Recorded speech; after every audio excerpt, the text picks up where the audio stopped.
ለኤርትራ ከኢትዮጵያ መገንጠል የፕሬዝዳንት ኢሳያስ አፈወርቂ የበረሃ ትጥቅ ትግል ከፍተኛ አስተዋጽኦ እንዳለው ይነገራል። ኤርትራ ከኢትዮጵያ ተገንጥላ ሉዓላዊ ሀገር የሆነችበትን ግንቦት 16 ቀን በየዓመቱ ስታከብር ታዲያ የፕሬዝዳንቱ ስም በጉልህ ይጠራል። ኢሳያስ በዚህ አጋጣሚ በኢትዮጵያ ጉዳይ ዝምታቸውን ሰብረዋል። በዕለቱ የምንዳስሰው አበይት ጉዳይ ነው። ዝነኛው ኢትዮጵያዊ ድምፃዊ ወደ አሜሪካ እንዳይገባ ስለመከልከሉ የተሰማውን ነገር፣ በአንዲት መርከብ ሳቢያ በኢትዮጵያ የኤሌክትሪክ ኃይል ሊቋረጥ ነው ስለመባሉ የተሰማውንና በኢትዮጵያ አንድ ቤተ መንግሥት ወደ ሆቴልነት ሊቀየር ነው ስለመባሉ የተነገረውንም በሰዓቱ ይዣለሁ። ታደምጧቸዋላችሁ። ወደ ዝርዝር ዘገባዎቹን የሚሻገረው ቀዳሚ የማደርገውም ኤርትራ ከኢትዮጵያ ከተገነጠለች 34 ዓመት ተቆጠረ። ፕሬዝዳንቱም ሀገሪቱን የመሯት ይህንኑ ያህል ጊዜ ነው። 1985 ነበረ ኤርትራ በወረሃ ግንቦት 16ኛው ቀን ከኢህአዴግ መራሹ የኢትዮጵያ መንግስትና ከመንግስታቱ ድርጅት ባገኘችው ድጋፍ በይፋ ነፃነቷን ያወጀችው ኤርትራ ራሷን ችላ እንደ ሀገር የቆመችበት ዕለትም ነው ይህ ዕለት። ህግደፍ ሻቢያ ወይም የኤርትራ ነፃነት ግንባር ከደፈጣ ተዋጊነት እስከ ነፃ አውጪ ግንባር ደም አፋሳሹን የጦርነት ምዕራፍ በአሸናፊነት ቋጭቶ ያሰበውንም አሳክቶ የሀገር ባለቤት የሆነበት ዕለት ግንቦት 16 ቀን እነሆ ድፍን 34 ዓመታትን አስቆጠረ። ከግንባር መሪነት ባሻገር የነፃይቱ ሀገር ፕሬዝዳንት ሆነው አንድ ያሉት የያኔው የ48 ዓመቱ ጎልማሳ ዛሬ በ80 ዓመታቸውም የሀገሪቱ ፕሬዝዳንት ናቸው። ኢሳያስ ከሰሞኑ የተከበረውን የነፃነት በዓል አስመልክተው ታዲያ ባስተላለፉት መልእክት የኢትዮጵያን ጉዳይ እንዳነሱ ሰምተናል። የትራምፕን አስተዳደር በነገር ሸንቆጥ ያደረጉት ኢሳያስ የትራምፕ ወደ ስልጣን መምጣት በምስራቅ አፍሪካ ላይ ብዙ ለውጦችን የሚያስከትል መሆኑንም ተናግረዋል። ኢሳያስ ኢትዮጵያን በተመለከተው ንግግራቸው የዛሬ 7 ዓመት የተፈጠረውን ለውጥ ተከትሎ ለአብይ አስተዳደር ያደረጉትን ድጋፍ በማስታወስ በሆነው ሁሉ ምንም አይነት ጸጸት አይሰማንም ብለዋል።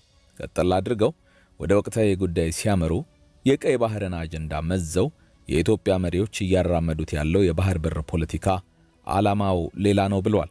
ኢሳያስ ቃል በቃል የኢትዮጵያ መሪዎች በቀይ ባህር ላይ የባህር በር እንፈልጋለን እያሉ የሚያሰሙት ከንቱ ምኞት መቆም አለበት። ይህ ዓለም አቀፍ ሕግን የሚጻረር አካሄድ ነውና ምኞታቸው ከሐሳብ አልፎ ሌላ ነገር ውስጥ ከገባ የአፍሪካ ቀንድ ሰላምና መረጋጋትን ያጣል ሲሉ በድፍረት ተናግረዋል። ፕሬዝዳንቱ ይህንን ከተናገሩ በኋላ ቀጠል አድርገው ይህንን አጀንዳ ማን እንዳመጣው እናውቃለን። አጀንዳው የኢትዮጵያ መሪዎች ያመነጩት ሳይሆን ምዕራባውያን ጉልበተኞችና ኢምፔሪያሊስቶች የቀረጹት ነው ሲሉ ጣታቸውን ወደ አሜሪካና አጋሮቿ ቀስረዋል። በሌላ መረጃ በአንዲት መርከብ ሳቢያ በኢትዮጵያ የኤሌክትሪክ ኃይል ሊቋረጥ ነው ተባለ። ወደ ሀገር ውስጥ በመግባት ላይ የምትገኘውን ጣናነሽ መርከብ ለማሳለፍ ሲባል የኃይል አቅርቦት እንደሚቋረጥ የኢትዮጵያ ኤሌክትሪክ አገልግሎት አስታውቋል። የመርከቧ ከፍታ ከኤሌክትሪክ መሰረተ ልማት ስታንዳርድ በላይ በመሆኑ ዋና አስፋልት ተሻጋሪ የመካከለኛና ዝቅተኛ መስመሮች አደጋ እንዳያደርሱና መርከቧን በሰላም ለማሳለፍ ሲባል ግንቦት 17 ቀን 2017 ነገ ከጠዋቱ 12 ሰዓት ጀምሮ መርከቧን በተሸከመው ተሽከርካሪ ፍጥነትና የትራፊክ ፍሰት ለሚወሰን ጊዜ በሰመራ፣ አሳይታ፣ ሎጊያ፣ ሚሌና ኤሌውሃ አካባቢ የኃይል አቅርቦት ተቋርጦ ይቆያል ተብሏል። ስለሆነም በአካባቢው የምትገኙ ደንበኞች መርከቧ በሰላም አልፋ አገልግሎቱ እስኪመለስ ድረስ በትዕግስት ጠብቁን ሲል አገልግሎቱ አስታውቋል።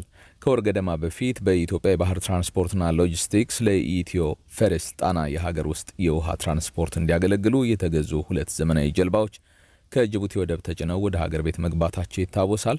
በኢትዮጵያ የባህር ትራንስፖርትና ሎጂስቲክስ ለኢትዮ ፌሬስ ጣና እየገቡ ካሉት ጀልባዎች መካከል ጣናነሽ 2 የተሰኘችው ዘመናዊ የህዝብ ትራንስፖርት ጀልባ 38 ሜትር ርዝመትና በአንድ ጊዜ 188 ሰዎችን የመጫን አቅም እንዳላትም ተመላክቷል።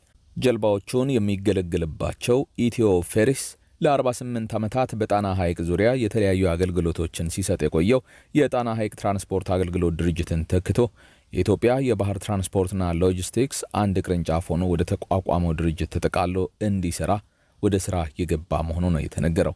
አሁን ከሰሞኑ በአፋር በኩል እያለፈች ያለችው ጣናነሽ መርከብ ከወር ገደማ በኋላ ጎርጎራ ትደርሳለች ተብሎ የሚጠበቅ ሲሆን ይህችው መርከብ ከጎርጎራ እስከ ባህር ዳር የትራንስፖርት አገልግሎት እንድትሰጥ ታስባ ነው በጅቡቲ በኩል አገር ቤት የገባቸው።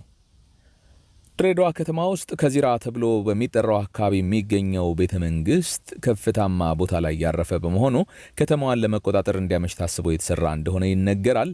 የቤተ መንግስት ታዲያ በሌላ አጠራሩ የሰላም አዳራሽ የሚባለው ህንፃ ኒው ሌቭል ለሚባለው ሆቴል ተሰጥቶ ወደ ሆቴልነት እንዲቀየር ስለመወሰኑ ሰማን። ውሳኔው ጠቅላይ ሚኒስትር አብይ አህመድ ድሬዳዋን የዛሬ ወር ገደማ ከጎበኙ በኋላ በትዕዛዛቸው የመጣ ስለመሆኑም ታውቋል። በቤተ መንግስት ውስጥ የሚገኙ ቁሳዊ ንብረቶች ዳዊት አረጋውያን ለተባለ አረጋውያንን ለሚንከባከብ ተቋም እንደተሰጠና ቅርስ የሚባሉት ደግሞ በአንድ ክፍል ተሰብስበው ተቀምጠው እንደሚገኙ ነው የተነገረው። ቅርሶቹ ተሰብስበው አዲስ አበባ ወዳሉ ሚውዚየሞች ተልከው ቋሚ መቀመጫቸው እዛው አዲስ አበባ እንደሚሆንም ተነግሯል። ቤተ መንግስቱ በአረቦች የቤት አሰራር ዲዛይን የአጼ ኃይለ ሥላሴ አባት በሆኑት በራስ መኮንን እንደተሰራ ነው የሚነገረው። ሆኖም ይህ ቤተ መንግስት በአጼ ኃይለ ሥላሴ ዘመነ መንግስት በ1955 ዓመተ ምህረት ወደ ላይ አንድ የከፍታ ጨማሪና የግንብ አጥር እንደተገነባለት መረጃዎች ይጠቁማሉ። በ1960 ዓመተ ምህረት አጼ ኃይለ ሥላሴ ቤተ መንግስቱን በጎበኙበት ጊዜ የሰላም አዳራሽ ብለው እንደሰየሙትና አጼውም የዝናብ ወራቶችን በመተው ከአዲስ አበባ ወደ ድሬዳዋ ለእረፍት በመምጣት በቤተ መንግስቱ ጊዜያቸውን ያሳልፉ እንደነበረ ታሪክ ያስረዳል። በቤተ መንግስት አስተዳደር ስር ለረጅም ጊዜ የቆየው ህንፃው ከፍተኛ የመንግስት ባለስልጣናት ወደ ድሬዳዋ ከተማ ሲመጡ ብቻ እንደ ማረፊያ ሆኖ ሲያገለግል እንደቆየ የተነገረ ሲሆን በቅርብ ዓመታትም በአንድ የጣሊያናዊ ኮንትራክተር ሙሉ እድሳት ተደርጎለት እንደነበረ ጭምር ነው የተነገረው። በመጨረሻም ታዋቂው ድምፃዊ ወደ አሜሪካ እንዳይገባ ተከልክሏል። ዲሽታ ጊና በሚለው ነጠላ ዜማ እውቅና ያገኘው ታሪኩ ጋንኪሲ ዲሽታ ጊና ሽልማት ለመቀበል ወደ አሜሪካ ሀገር ለመሄድ ቪዛ ጠይቆ ተከልክሏል ነው የተባለው። ድምፃዊው ሽሮሜዳ ከሚገኘው አሜሪካ ኤምባሲ ለቃለ መጠይቅ በገባበት ወቅት ለተጠየቀው ጥያቄ የሰጠው ምላሽ ጣጣን አስከትሎበታል። በአሜሪካ ሀገር የሚገኘው የኢትዮጵያን ኮሚኒቲ ዴቨሎፕመንት ካውንስል የተባለው መንግስታዊ ያልሆነ ድርጅት የተመሰረተበትን 42ኛ ዓመት ምስረታ በዓል አስመልክቶ ባለፈው ሐሙስ አርሊንግተን ቨርጂኒያ በሚገኘው ሬኔሰንስ ሆቴል ታዋቂ ግለሰቦች፣ የማህበረሰብ አባላትና ጥሪ የተደረገላቸው እንግዶች በተገኙበት ዝግጅት ላይ ስደተኞችን ያገለገሉ፣ ማህበረሰባቸውን ያገዙ እንደዚሁም ለሰላምና ለፍትህ የቆሙ 3 ግለሰቦችን በደመቀ ስነ ስርዓት የእውቅና ሽልማትን ሰጥቷል። ድምፃዊው ታሪኩ ጋንኪሲ ለሰላምና ለፍትህ መስፈን ላበረከተው ላቅ ያለ አስተዋጽኦ ሊሸለም ይገባዋል ብሎ ድርጅቱ በመወሰኑ በአሜሪካ ሀገር በእንግድነት ተገኝቶ በዝግጅቱ ላይ የተዘጋጀለትን ሽልማት እንዲቀበል አስፈላጊውን መስፈርት አሟልቶ አዲስ አበባ ለሚገኘው የአሜሪካ ኤምባሲ የግብዣ የጥሪ ወረቀት ልኮለት ነበረ። ድምፃዊው ታሪኩ ጋንኪሲም ቪዛ ለመውሰድ ቃለመጠይቅ ለማድረግ በአሜሪካ ኤምባሲ በቀጠሮው ቀን ከተገኘ በኋላ በቪዛ ኦፊሰሩ ቃለመጠይቅ ተደርጎለት እንደነበር ነው የተሰማው። ኦፊሰሩ አማርኛ መናገር የሚችል ፈረንጅ ነበር የተባለ ሲሆን ታሪኩንም በአማርኛ ለምንድን ነው ወደ አሜሪካን ሀገር የምትሄደው ብሎ ጠይቆት ታሪኩ አሜሪካ ሀገር በቋሚነት ለመኖር ብሎ ይመልስለታል። የቪዛ ኦፊሰሩም ወደ ሀገርህም አትመለስ ስለመሰለኝ ቪዛ ልሰጥህ ብሎ ከልክሎታል ነው የተባለው። ፈረንጁ የቪዛ ኦፊሰርና ታሪኩ አማርኛ ቋንቋ ሁለተኛ ቋንቋቸው ስለሆነ ጠያቂውና ተጠያቂው ሳይግባቡ ታሪኩም ወደ አሜሪካ ሳይጓዝ ቀርቷል። በዚህ ምክንያትም ታሪኩ በሌለበት በወኪሉ አማካኝነት ሽልማቱ ተበርክቶለታል ነው የተባለው። ከሽልማቱ በኋላ በቪዲዮ ተቀድቶ በስፍራው ከጂንካ ባስተላለፈው መልእክት ታሪኩ ይህንን ሽልማት ስለሸለማችሁኝ እጅግ በጣም አመሰግናለሁ። ወደ አሜሪካ ሀገር ለመምጣት አስቤ አልተሳካም። አሁን ጂንካ ተመልሼ በግብርና ስራዬ ላይ ተሰማርቻለሁ ብሏል። የግብርና ስራውን እየሰራ ባስተላለፈው የቪዲዮ መልእክት በዚህ ዝግጅት ላይ በቀድሞ የአሜሪካ ፕሬዝዳንት ጆ ባይደን የተባበሩት መንግስታት ድርጅት አምባሳደር የነበሩት ሊንዳ ቶማስና የነጩ ቤተ መንግስት የስደተኞች ጉዳይ አማካሪ የነበሩት ማርሴላ ኤስኮባሪ ተገኝተዋል። በአዲስ አበባ የሚገኘው የአሜሪካ ኤምባሲ የቪዛ ክፍል ኦፊሰር ሆነው የሚላኩ ዲፕሎማቶች ወደ አዲስ አበባ ከመላካቸው በፊት በአሜሪካን ሀገር የአማርኛ ቋንቋ እንዲያጠኑ እየተደረገ ስለሆነ የአማርኛ አስተርጓሚ አያስፈልጋቸውም። በአሁኑ ወቅት በኤምባሲ ውስጥ ከሚሰሩ የቪዛ ኦፊሰሮች መካከል ቢያንስ 3ቱ አማርኛ ቋንቋን አቀላጥፎ ይናገራሉ ነው የተባለው። ድምፃዊው ታሪኩ ጋንኪሲ የሚኖረው ጂንካ ሲሆን በግብርና ስራ ነው የሚተዳደረው።